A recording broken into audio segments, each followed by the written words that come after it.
Hey everybody, Nick here, and I got a quick video for you to talk about this little guy. This is the CRKT Pilar with carbon fiber S35VN. This is a BladeHQ exclusive recently. And, look, I've talked about the Pilar a number of times. I talked about the original one right here, which is an 8CR13MOV. Incredible design, but just not quite there in terms of materials for a high-end knife collector. I talked about the very slightly upgraded version that they made with the carbon fiber scale and the 12C27 steel. And now I've got this little guy on my table, thanks to my buddy Nathan, who knew he was going to be lawyering in court at the time of the drop, asked me to pick one up, ship it to him after. I got a chance to check it out, so that's great. But look, rather than rehashing all of my arguments and whatnot, I figured I'd just take a slightly different tack and say, hey, Cricket, hey, BladeHQ. Thanks. This is exactly the kind of thing that I've been really hoping that Cricket would start doing. Columbia River Knife and Tool is a company that has a lot of really great design contacts. They work with some really high-end designers, like Jesper Voxnes here, or other people out there. I mean, they've got the John Graham Razel that is just one of the best knives out there. But unfortunately, my biggest problem as a knife geek, and specifically as a knife geek on the higher end, is that Cricket tends to target really, really low, aggressive price points. And that's great for getting knives like this into people's hands, and that itself is a good thing.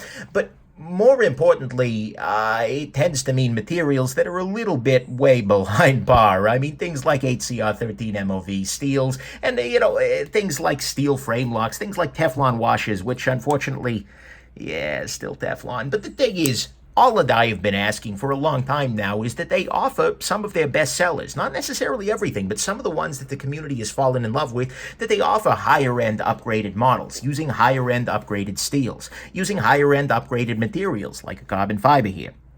They do that kind of thing, and they offer that to the people in the community who are passionate about them. And the thing is, that's exactly what they did here, and I'm really, really grateful, and I'm glad to see that, and I really hope that this is a sign for the future, because Cricket is sitting on so many incredible designs that could really be great sellers at in the higher end knife community if they were put together with higher end materials, with tighter tolerances, with things like lacking Teflon washers, with all kinds of those kinds of things. If they were to work with the factory and really beef up some of their models, like, make a mid-range version of them, I think they absolutely could sell. And this is good evidence that they did, because these sold out relatively quickly on the BladeHQ website once they dropped. And so I mostly, sure, I got my gripes still. Yeah, it's still a little gritty. Yeah, it's still Teflon, but the thing is, this is a big sign of progress from CRKT. The fact that they're willing to do this is a great sign, and I really hope that this is not the last time we're going to see one of these sorts of upgraded models out of this company, because honestly, if they fix that,